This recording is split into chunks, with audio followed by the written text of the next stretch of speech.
it's now time to enter the top vault. He's an extraordinary young man, smart, talented, and has the most unbreakable spirit.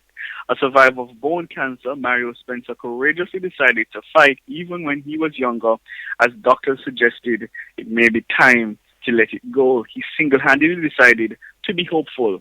When the rest of us, and us meaning those he would know, or he has known, would feel down and worry, he researched and researched until he found a fix. But listeners, the fight is not quite over, and he needs our help. Our guest in the talk about this afternoon is Mario Spencer. Good afternoon, Mario. Good afternoon, Mr. Brooks.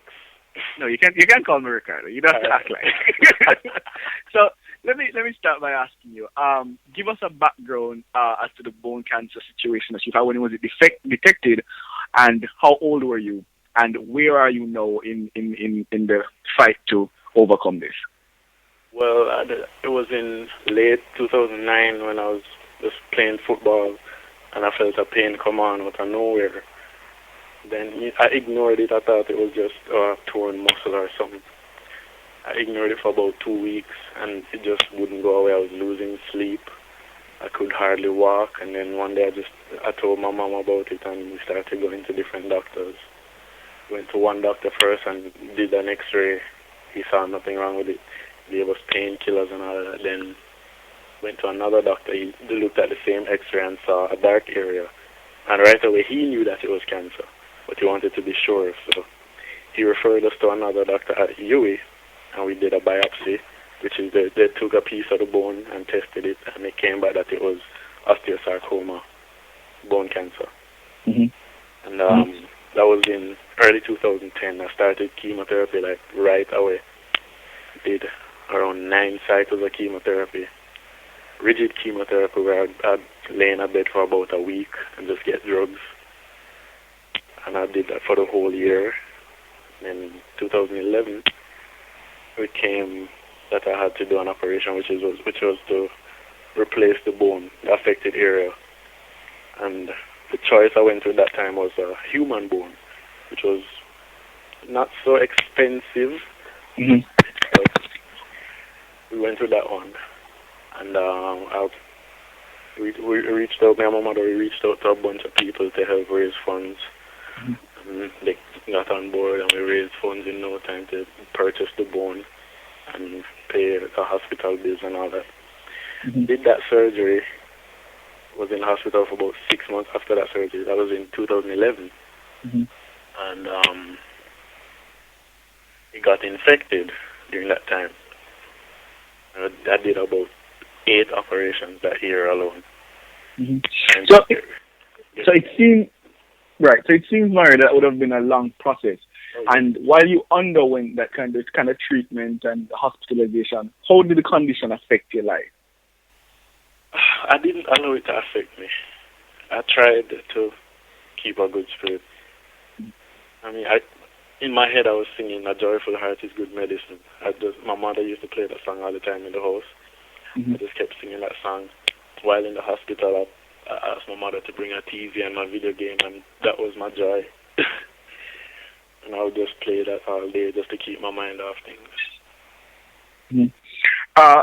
And tell us and the listeners, what gave you that drive to fight? Because the ordinary person hearing that kind of bad news usually just curls up and gives up. What do you think drove you to continue to fight? I ask myself the same question all the time. It's just I guess it's just the person that I am. I don't let anything affect me.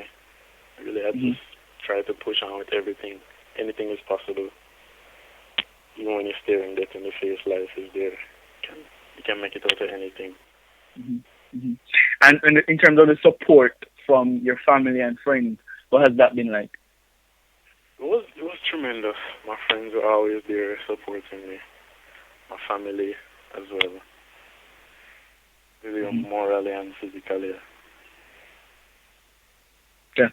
So having survived now, you need a prosthetic bone. Give us some more details as it relates to the type of prosthetic you're seeking, as well as the cost and what the kind of treatment that will have to happen will entail. Well, this bone I'm trying to purchase is made of titanium, and it is much stronger than the human bone. reason why I want to do this now is because of the infection that was in the bone that I have in right now. It broke down the knee joint. So I had two options: replace it with the titanium bone or amputate. And at one point, I was really close to cutting it off. You know, saying this is kind of stopping my life. I want to finish school. I want to move on. I want to, move out of my mother's house. All of that. So essentially, you got to a point where you thought it might have been best to just amputate the leg. Yes, I was getting a prosthetic leg. Okay. Right. So you're telling us the cost and what the treatment will entail. The titanium leg, the titanium bone is approximately 1.5 million Jamaican dollars, and it comes with an artificial knee, which is very stable. I'll be able to run, all of that. Hopefully, play some basketball again. I miss that. So, how can persons reach out to assist you with this campaign to get the funds? I made a GoFundMe page, and I'm trying to raise $20,000 by June the latest. And the link, the website is gofundme.com/Mario Spencer. They can donate and share the link. Right. And in terms of Facebook, Instagram, Twitter, how else can people reach out to you to offer support? Twitter and Instagram is Mario Spencer. Spencer is spelled SPENCR, no E. And Facebook, same thing. Right. Numbers? Any numbers you want to leave for people to contact you, perhaps? Oh, yes. 889-7070. Right. So you should be starting university in September. What will you be studying? Entertainment and Cultural Enterprise Management. Right. And why did you choose that major? It's just something I love. If it's not music, it has to do with music. Right, because you always are going like you can sing. Yes, and you know that. Right. Okay, and after you finish the degree, what do you hope to do with it? Basically, manage my career, other person's career, the event planning, public relations, everything to do with entertainment. I'll be writing, producing as well.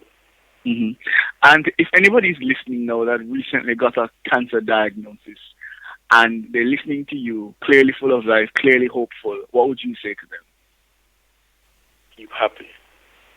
That is what brought me through it. I made sure that anything I was doing would make me smile. If I was watching TV, it would have to be something that would make me smile. If I'm listening to music, that would make me smile. Just keep your spirit up, and also your diet, the fruits and all of that. And in terms of any sort of spiritual support, did you have that in terms of church or? Oh yes, how could I forget that? My church, the Harborview Moravian Church, they stuck by me. The pastor at the time, he passed away a couple of years ago. He was there, getting people to donate and all of that. All right, Mario. So again, listeners, Mario is seeking your assistance in purchasing a prosthetic bone. He would have been a bone cancer survivor, and now again he needs some support. Number 889-7070. Instagram Mario Spencer without the E. That's the same for Facebook and Twitter, and you can reach out on GoFundMe/Mario Spencer. Did I get it right? Yes, sir. Yes. And listeners, I know him personally, and I can vouch for him. I would have known him from he was in prep school. At that time, I thought I was a teacher, so I used to teach him English. But he tells me that it was one of the best English classes he got. So yes, that's true. It was fun. I got English a lot of time. So, listeners, I'm going to make a special appeal to you to assist this young man. I can think of no one more deserving of the assistance than Mario Spencer. So, Mario, we want you to keep us posted, and certainly we'll be trying to get you the assistance you need. Thank all you right? very much. Yeah, all right. Here's wishing you all the best. Thanks for joining us. Yeah, all right.